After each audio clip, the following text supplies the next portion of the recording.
Fala galera, bom demais, bom demais. Seguinte pessoal, vamos novamente ao vídeo número 5. Na verdade, novamente, para vocês não vão entender nada, né? Mas é que eu gravei o número 25, o vídeo 25 e o 26. Sabe o que aconteceu? Eu descobri que o fone de ouvido que eu tava usando, o microfone dele tava com defeito. E o som ficou tudo esquisito. Então, eu tenho que gravar de novo, tenho que gravar novamente. Então eu vou ter que voltar aqui no texto, tá? Ainda bem que eu anoto onde que eu parei. Então a gente vai voltar no texto 25, no vídeo número 25. E o título do texto é Em Busca da Terceira Alternativa. Para termos uma ideia melhor de como o nosso nível de comunicação afeta a eficácia interdependente, pensem no seguinte cenário.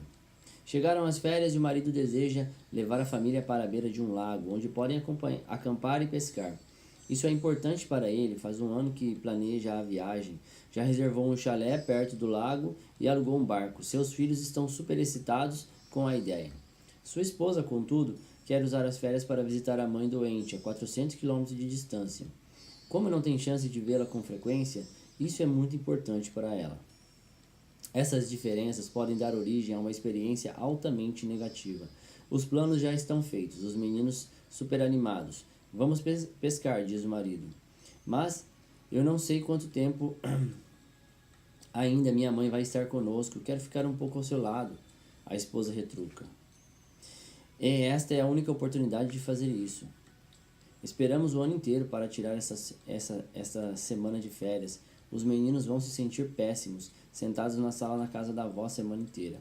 Além disso, sua mãe não está tão doente assim, e sua irmã mora a um pouco mais de 1 quilômetro de distância e cuida bem dela. Ela é minha mãe, sabia? Queria ficar um pouco com ela. Pode ligar para sua mãe todas as noites, e estamos pensando em ficar com ela na época do Natal, lembra? Daqui a 5 meses. Nem sabemos se ela vai estar viva no Natal. Além disso, ela precisa de mim e quer ficar um pouco comigo. Ela está sendo bem cuidada. Além disso, eu e os meninos também precisamos de você. Minha mãe é mais importante do que uma pescaria. Seu marido e seus filhos são mais importantes do que sua mãe. Complicado, isso acontece às vezes no casamento, né? Quando eles discutem, podem se aproximar de algum tipo de compromisso. Talvez resolvam tirar férias separados. Ele vai pescar com os filhos, ela visita a mãe e ambos sentem-se culpados e infelizes. Os meninos percebem isso, o que prejudica as férias deles também. O marido pode ceder aos desejos de sua esposa, mas se fizer isso de má vontade e, consciente ou inconscientemente, ele ajuda a tornar a semana horrível para todos, como previa. A esposa pode ceder ao marido, mas ela vai ficar ressentida e se afastar, preocupada com o possível agravamento do estado de saúde da mãe. Se esta ficar seriamente doente e morrer, o marido nunca vai se perdoar, nem será perdoado pela mulher. Qualquer que seja a solução de compromisso que encontrem, podem ficar registrada para os anos futuros como um momento de insensibilidade, negligência ou decisão sobre prioridades erradas de ambas as partes. Pode se tornar uma fonte de desentendimentos por anos a fio, talvez até levando à polarização da família. Muitos casamentos que eram belos, carinhosos, suaves e espontâneos se deterioraram até chegar à hostilidade por causa de uma série de incidentes desse tipo. O marido e a esposa veem a situação de modo diferente, e essa diferença pode polarizar os dois, separá-los, criar barreiras ao relacionamento, ou então pode aproximá-los em um nível mais elevado. Se eles cultivarem os hábitos da interdependência eficaz, eles abordam as diferenças a partir de um paradigma inteiramente diferente. Sua comunicação se dá a um nível superior. Uma vez que possuem uma conta bancária emocional, eles contam com a confiança e a comunicação tranquila em seu casamento. Como pensam ganha-ganha, acreditam em uma terceira alternativa, uma solução que seja mutuamente benéfica e melhor do que as propostas originais de cada um. Como eles ouvem como empatia e procuram primeiro compreender, criam dentro de si e entre eles um quadro abrangente de valores e preocupações que precisam ser levados em conta na hora de tomar uma decisão. E a combinação desses ingredientes, a conta bancária emocional alta, o pensamento ganha-ganha, a procura de compreensão em primeiro lugar, cria o ambiente ideal para a sinergia. O budismo chama isso de o caminho do meio. Meio, neste sentido, significa compromisso, significa algo mais alto, como o ápice de um triângulo. Procurar o meio, em um sentido mais elevado, leva tanto o marido quanto a esposa, neste caso, a perceber que seu amor e seu relacionamento fazem parte de sua sinergia. Quando se comunicam, o marido sente profundamente o desejo e a necessidade de sua esposa estar junto a ele, e compreende que ela deseja aliviar o trabalho da irmã, que tem cuidado mais da mãe. Ele compreende que eles sabem realmente quanto tempo ela ainda estará com eles, e que certamente isso é mais importante do que ir pescar. Ele compreende que eles não sabem realmente quanto tempo ela ainda estará com eles, e que certamente isto é mais importante do que ir pescar.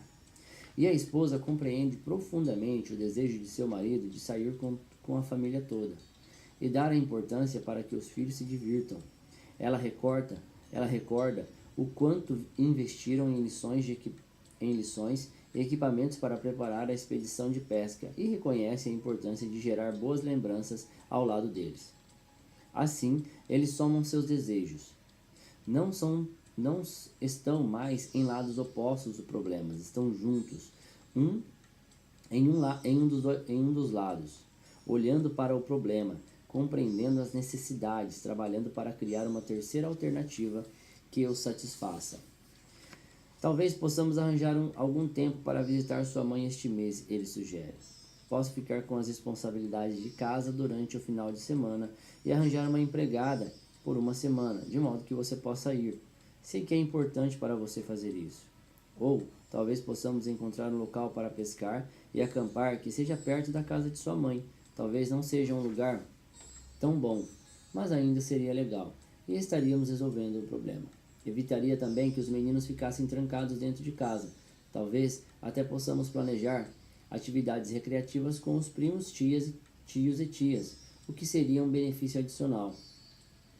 Eles estão sinergizando, comunicando-se um com o outro, até encontrar uma solução que satisfaça os dois. É melhor do que adotar qualquer uma das soluções propostas originalmente por eles. Melhor do que o compromisso, trata-se de uma solução sinérgica para aumentar P e CP. Em vez de ser uma transação, é uma transformação. Eles conseguem o que os dois pretendem e melhoram o relacionamento no decorrer do processo. Sinergia negativa. Buscar uma terceira alternativa é uma mudança de paradigma importante, representa o abandono da mentalidade do ou você ou eu, mas veja a diferença nos resultados. Quanta energia negativa se despende normalmente quando as pessoas tentam resolver seus problemas ou tomar decisões em uma realidade interdependente? Quanto tempo se perde em apontar os pecados alheios em politicagem, rivalidades, conflitos interpessoais, medidas preventivas de proteção, maquinações e adivinhações? Equivale a tentar dirigir em uma estrada com um pé no acelerador e outro no freio. Em vez de tirar o pé do freio, a maioria das pessoas pisa mais fundo no acelerador. Tenta aplicar mais pressão, mais eloquência, mais informações lógicas para reforçar sua posição. O problema é que pessoas altamente dependentes estão querendo obter sucesso em uma realidade interdependente. Ou elas são dependentes da força obtida em uma posição de poder e adotam uma postura do tipo ganha-ganha, elas podem usar verbalmente as técnicas de ganha-ganha, mas não querem, no fundo, escutar os outros. Só querem manipular e a sinergia não floresce nesse ambiente. As pessoas inseguras acreditam que toda a realidade pode ser entendida a partir de seus paradigmas. Elas têm uma imensa necessidade de transformar os outros em clones, de moldá-los para adotarem sua maneira de pensar. Elas não se dão conta de que a verdadeira força do relacionamento é ter outro ponto de vista. Ser igual não significa proximidade. A proximidade ou unidade é a capacidade de complementar, não de tornar o outro igual. Isso é pouco criativo e cansa.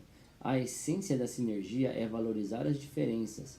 Hoje em dia, acredito que a chave para a sinergia interpessoal está na sinergia intrapessoal, ou seja, na sinergia existente dentro de nós. O centro da sinergia intrapessoal encontra-se nos princípios dos 3 primeiros hábitos, que dão a segurança interna suficiente para lidar com os riscos de ser aberto e vulnerável. Ao interiorizar estes princípios, desenvolvemos a mentalidade de abundância, ganha e ganha, e a autenticidade do hábito 5. Um dos resultados práticos de adotar o centro nos princípios é que nos tornamos inteiros, verdadeiramente integrados. As pessoas acostumadas profundamente com o pensamento lógico, verbal, do cérebro esquerdo, descobrem o quanto é inadequado esse tipo de pensamento para a solução de problemas que exigem uma grande dose de criatividade. Elas tomam consciência e começam a criar um novo modelo dentro de seu cérebro direito. Não que o cérebro direito estivesse ausente, encontrava-se apenas adormecido.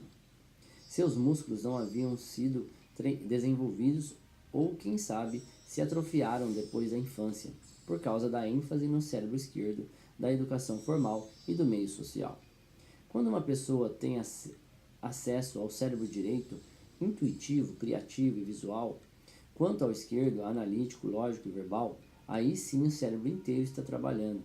Em outras palavras, a sinergia psíquica está acontecendo dentro da sua cabeça, e este instrumento está mais de acordo com a realidade da vida, porque não é só lógico, também é emocional. Certo dia, eu estava apresentando um seminário intitulado Administração com o Direito, Liderança com o Esquerdo. Esse é o nome da coisa dele, da palestra. Desculpa. Para uma empresa de Orlando, na Flórida. Durante o intervalo, o presidente da companhia aproximou-se de mim e falou: Stephen, isso é intrigante, mas andei pensando a respeito desse material e aplicando os conceitos mais em meu casamento do que nos negócios. Minha mulher e eu temos um problema sério de comunicação. Gostaria que almoçasse conosco e visse o modo como conversamos. Vamos fazer isso, eu falei. Sentamos os 3 para almoçar, falamos sobre amenidades um pouco, depois ele se dirigiu à esposa dizendo: Bem, querida, convidei Stephen para almoçar conosco e ver se ele pode dar uma ajuda para melhorar nossa comunicação. Sei que você acha que eu deveria ser um marido mais sensível e compreensivo. Você poderia dizer algo específico que gostaria que eu fizesse? Seu cérebro esquerdo dominante queria fatos, cifras, dados específicos e exemplos.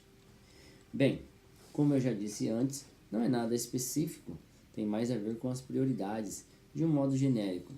Seu cérebro direito dominante estava lidando com a sensibilidade e a gestalt, o todo, a relação entre o todo e as partes. O que você quer dizer com prioridades de um modo genérico? O que você quer que eu faça? Fale algo específico para que eu possa mudar. Bem, é só um sentimento. O cérebro direito dela estava lidando com imagens, sentimentos e intuições. Creio que o casamento não é tão importante para você quanto diz. Sei. E o que posso fazer para torná-lo mais importante? Diga algo específico e concreto, para que eu possa agir. É difícil colocar isso em palavras. A essa altura, ele simplesmente virou os olhos para cima e olhou para mim, como se dissesse: Stephen, você aguentaria esse tipo de idiotice em seu casamento? É só um sentimento, ela falou. Um sentimento muito forte. Querida, ele disse, este é seu problema. Sua mãe tem o mesmo problema. Na verdade, é um problema de todas as mulheres que conheço. Depois, ele começou a interrogá-la como se fosse uma espécie de transação entre advogados. Você mora onde quer morar? Não é nada disso, ela suspirou. Não tem nada a ver com isso. Eu sei, ele disse com paciência forçada. Mas, Como você não me diz exatamente o que é, acho que a melhor maneira de descobrir o que é a incomoda. O que a incomoda é eliminar o resto.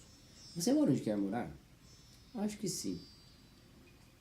Querida, Stephen vai ficar apenas alguns minutos e está tentando nos ajudar. Dê uma resposta mais objetiva. Um simples sim ou não. Você mora onde quer morar? Sim. Certo, está resolvido. Você tem tudo que deseja? Sim. Ótimo. Faz as coisas que tem vontade de fazer? E isso prosseguiu por algum tempo ainda, e pude ver que não estava ajudando em nada.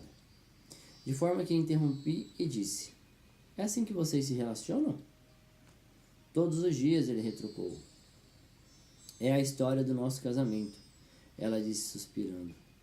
Olhei para os dois e um pensamento me passou pela cabeça. Eles eram como duas pessoas, só com meio cérebro vivendo juntas. Vocês têm filhos? Eu perguntei.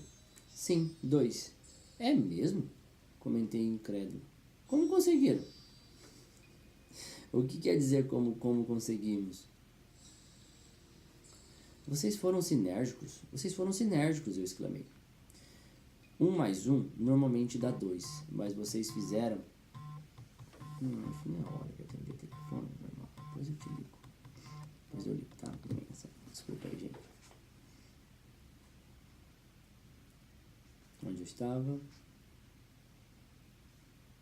Vocês foram sinérgicos, eu exclamei. 1 mais 1 normalmente dá 2, mas vocês fizeram com que 1 mais 1 desse 4. Bem, isso é sinergia. O todo é maior do que a soma das partes. Então, como vocês conseguiram? Você sabe muito bem como conseguimos, ele retrucou. Vocês devem ter valorizado as diferenças, eu falei. Valorizando as diferenças. Valorizar as diferenças é a essência da sinergia. As diferenças mentais, emocionais e psicológicas entre as pessoas. É a chave. E a chave para valorizar as diferenças é perceber que todas as pessoas veem o mundo não como ele é, mas como elas são. Se eu penso que vejo o mundo como ele é porque desejaria valorizar as diferenças? Se eu penso que vejo o mundo como ele é, por que desejaria valorizar as diferenças? Por que me daria o trabalho de me importar com alguém que está fora dos trilhos? Meu paradigma é que sou objetivo, vejo o mundo como ele é. Todo mundo tem uma visão restrita, mas eu vejo o todo. É por isso que me chamam de supervisor. Tenho uma supervisão. Se meu paradigma for este, então eu nunca serei efetivamente interdependente para começar. Estarei limitado pelos paradigmas do meu próprio condicionamento. A pessoa realmente eficaz tem a humildade e a reverência de reconhecer suas limitações perceptivas e para reconhecer os imensos recursos disponíveis na interação com os corações e mentes de outros seres humanos, esta pessoa valoriza as diferenças porque estas aumentam seu conhecimento, sua compreensão de realidade. Quando somos deixados por conta exclusiva de nossas experiências, sofremos uma falta constante de informação. É algo lógico que duas pessoas possam discordar e as duas estarem certas? Não é lógico, é psicológico e é muito real. Você vê a moça e eu vejo a velha senhora. Estamos os dois olhando para o mesmo desenho e nós dois estamos certos. Vemos as mesmas linhas pretas, os mesmos espaços brancos, mas damos a eles interpretações diferentes, porque fomos condicionados a interpretá-los de modo diferente. E a não ser que valorizamos as diferenças na percepção, a não ser que valorizemos uns aos outros e aceitemos a possibilidade de estar certos os dois, de que a vida não é sempre a dicotomia, ou eu ou você, e que quase sempre há terceiras alternativas, nunca seremos capazes de transcender os limites desse condicionamento. Pode ser que eu só consiga ver a velha senhora, mas eu percebo que você está vendo outra coisa, e eu valorizo você, valorizo sua percepção, quero entender. Assim, quando ganho consciência das diferenças em nossas percepções, digo, que bom, você vê de outro jeito, ajude-me a ver como você vê.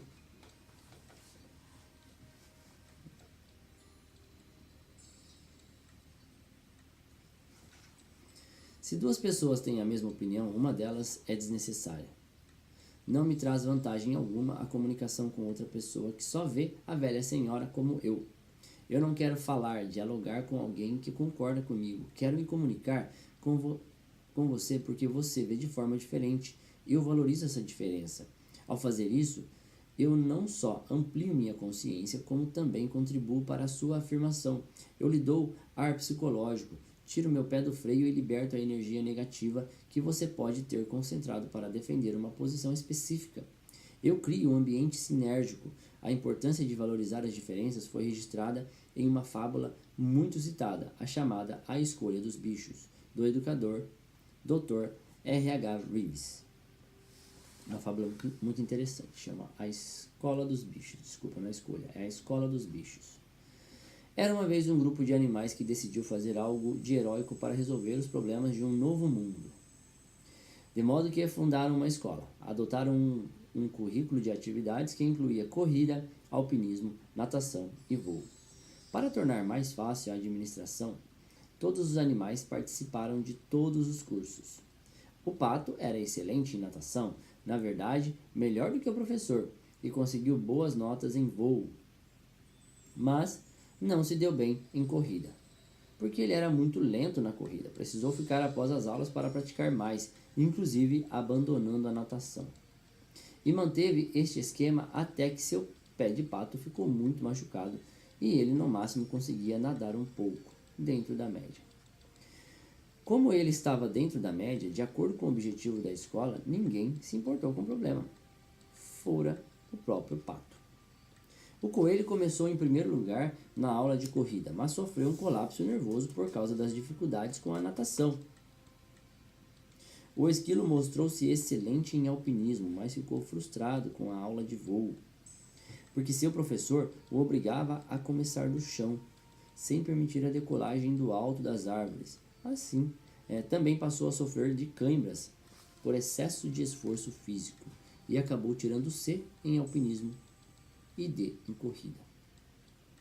A águia era um aluno problema e teve de ser castigada severamente. Na aula de alpinismo ela ganhou de todos, mas insistia em atingir o alto com suas próprias técnicas. No final do ano, uma cobra que conseguia nadar muito bem e também sabia correr, praticar alpinismo e até voar um pouquinho, tirou a média mais alta e foi considerada a melhor aluna. Os cachorros do mato fugiram da escola e não pagaram as mensalidades, porque a direção se recusava a incluir cavar e farejar no currículo. Eles mesmos ensinaram seus filhos a latir e mais tarde uniram-se aos porcos e tatus para fundar uma escola particular. Análise das forças em campo. Em situação interdependente, a sinergia é particularmente poderosa quando se lida com as forças negativas que trabalham contra o crescimento e a mudança. O sociólogo Kurt Lewin adotou um modelo de análise das forças em campo, no qual considera qualquer nível corrente de desempenho ou existência como um estado de equilíbrio entre as forças dinâmicas que encorajam o movimento para cima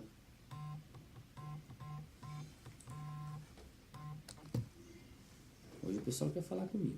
Calma aí, gente. Tô ocupado agora. Onde eu estava? Análise das forças em campo, no qual considera qualquer nível coerente de desempenho ou existência como um estado de equilíbrio entre as forças dinâmicas que encorajam o movimento para cima e as forças restritas que o desencorajam. As forças dinâmicas geralmente são positivas, razoáveis, lógicas, conscientes e econômicas. Em oposição, as forças restritivas são como frequências negativas, emocionais e ilógicas, inconscientes e sociais psicológicas. Ambos os conjuntos de forças são bem reais e devem ser levados em consideração ao se lidar com a mudança. Em uma família, por exemplo, existe um certo clima em casa, um determinado nível de interação positiva ou negativa, de segurança ou insegurança, para expressar os sentimentos ou falar a respeito dos problemas de respeito ou desrespeito na comunicação com os outros membros da família. Você pode desejar ardentemente mudar essa situação, Pode querer criar um clima mais positivo, de respeito maior, mais aberto e cheio de confiança. Seus motivos lógicos para fazer isso são forças dinâmicas que agem para elevar o nível. Mas não basta aumentar as forças dinâmicas. Seus esforços são contrabalanceados pelas forças restritivas, pelo espírito competitivo entre os filhos, pelos roteiros diferentes da vida familiar que sua esposa e você herdaram e trouxeram para o relacionamento, pelos hábitos desenvolvidos na família, pelo seu trabalho ou outras exigências de tempo e energia. Aumentar as forças dinâmicas pode trazer resultados por algum tempo, mas, enquanto as forças restritivas estiverem em ação, isso vai ficando cada vez mais difícil. É como empurrar uma mola. Quanto mais você empurra, mais difícil é continuar empurrando, até que a força da mola subitamente faz com que tudo volte ao estágio anterior. Depois de algum tempo, o vai e vem resultante, o ioiô das diversas tentativas, faz com que você ache que as pessoas continuam na mesma e que é difícil mudá-las. Mas, quando essa energia é introduzida, você usa a motivação do hábito 4, a compreensão do hábito 5 e a interação do hábito 6 para trabalhar diretamente sobre as forças restritivas. Você cria uma atmosfera na qual é seguro falar sobre as forças. Você as descongela, as desamarra, gerando novas descobertas que, na verdade, transformam as forças restritivas em forças dinâmicas. Você inclui as pessoas no problema, faz com que se dediquem a ele, de modo que sintam que o problema é delas também e que elas podem ser parte importante na solução. Como resultado, novas metas compartilhadas são criadas e todo o projeto se move para cima, com frequência por caminhos que ninguém imaginava. E a excitação contida neste movimento cria uma nova cultura. As pessoas mesclam suas condições de seres humanos com as outras e ganham força para um pensamento novo, inédito e é capaz de criar novas alternativas e oportunidades. Estive envolvido diversas vezes em negociações entre pessoas que estavam umas com raiva das outras e que haviam contratado advogados para defender suas posições. Só o que conseguiram com isso foi exacerbar o problema, porque a comunicação interpessoal se deteriorou durante o processo legal. Mas o nível de confiança era tão baixo que as partes concluíram que não havia alternativa a não ser levar o problema para a justiça. Estariam interessados em uma solução ganha-ganha, em que ambas as partes se sintam realmente satisfeitas? Eu pergunto. A resposta, em geral, é afirmativa, mas a maioria das pessoas não acredita realmente que isso seja possível. Se a outra parte concordar, vocês estão prontos para iniciar o processo mútuo de comunicação real? Novamente, a resposta costuma ser afirmativa. Os resultados, em praticamente todos os casos, são impressionantes. Problemas que haviam sido debatidos legal e psicologicamente durante meses acabam resolvidos em questão de dias ou horas. A maioria das soluções não é o tipo de compromisso que se consegue nos tribunais, na verdade. São soluções sinérgicas, melhores do que as propostas separadamente pelas partes. E, em muitos casos, o relacionamento continuou mesmo sendo aparente no início, porque o nível de confiança era tão baixo e o rompimento da relação tão grande que era praticamente irremediável. Em um dos nossos programas de aprimoramento, um executivo relatou uma situação na qual o fabricante estava sendo processado por um cliente industrial de muitos anos por desempenho insatisfatório. As duas partes se consideravam plenamente justificadas em suas posições e achavam que a outra era totalmente antiética e indigna de confiança. Quando começaram a praticar o hábito 5, duas coisas ficaram claras. Primeiro, problemas anteriores de comunicação resultaram em mal entendidos que mais tarde se exacerbaram em função de acusações e respostas. Segundo, as duas partes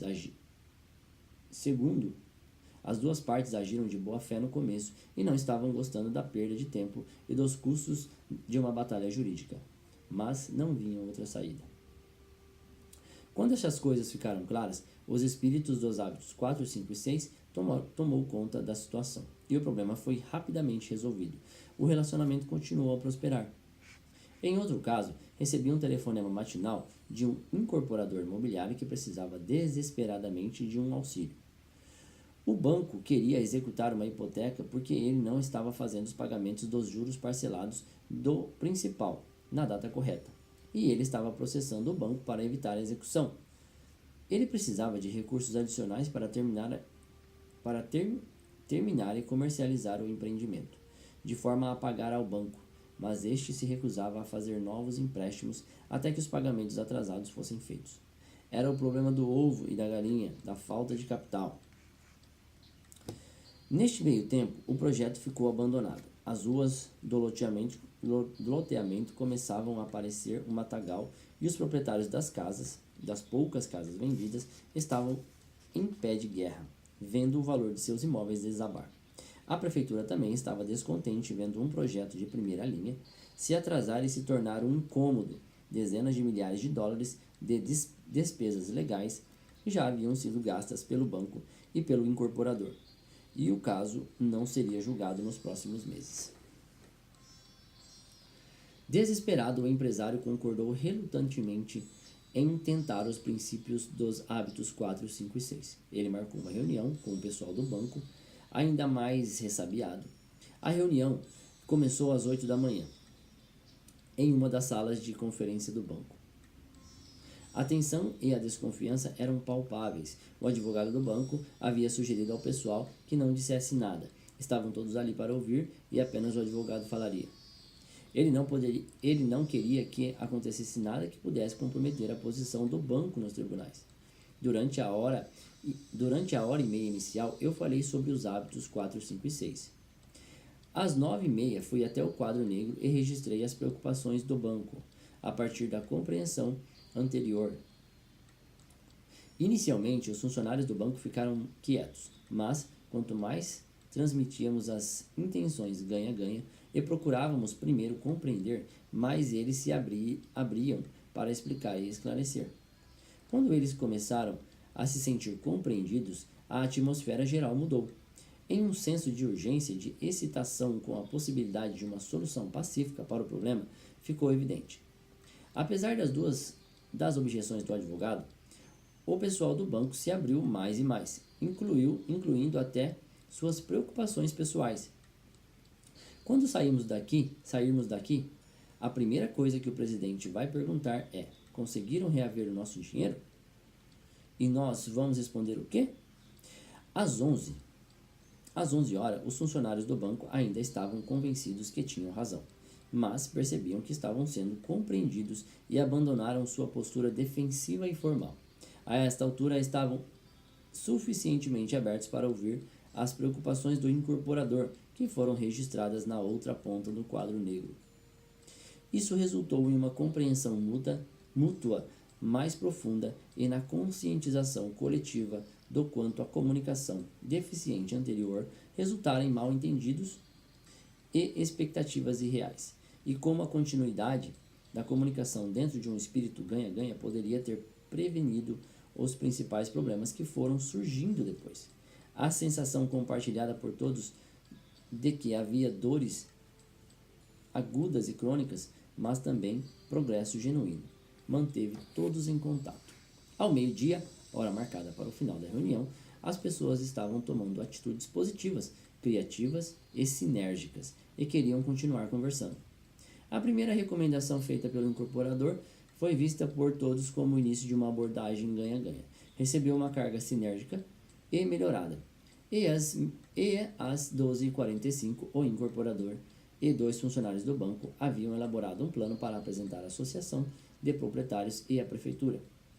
Apesar dos problemas que surgiram depois, a via de ação legal foi abandonada e o projeto continuou até ser concluído com sucesso. Eu não estou sugerindo que as pessoas deixem de lado os recursos legais. Em certas situações, não há como evitá-los, mas eu vejo como um recurso final, não inicial. Quando se recorre ao tribunal cedo demais, por medida preventiva, muitas vezes o medo e o paradigma legal criam um pensamento e uma ação subsequente que não são nada sinérgicos. É isso aí, meu povo. terminando a leitura de hoje, meia horinha, passou até um pouco, até perdi a hora aqui. Passou do tempo. Então, amanhã eu volto com mais um pouco dessa leitura desse livro fantástico, que é Os 7 Hábitos das Pessoas Altamente Eficazes. E se você está gostando, clica em curtir, em compartilhar, manda para os amigos, manda para quem gosta de ler, manda para quem é cego, que não consegue ler um livro, que não tem livro em braille, de repente para ele, não sei se esse livro aqui tem em braille, mas manda para as pessoas que podem ouvir, que precisam ouvir leituras boas como essa. Falou, galera? Então, muito obrigado, eu vou ficando por aqui e até amanhã. Aloha!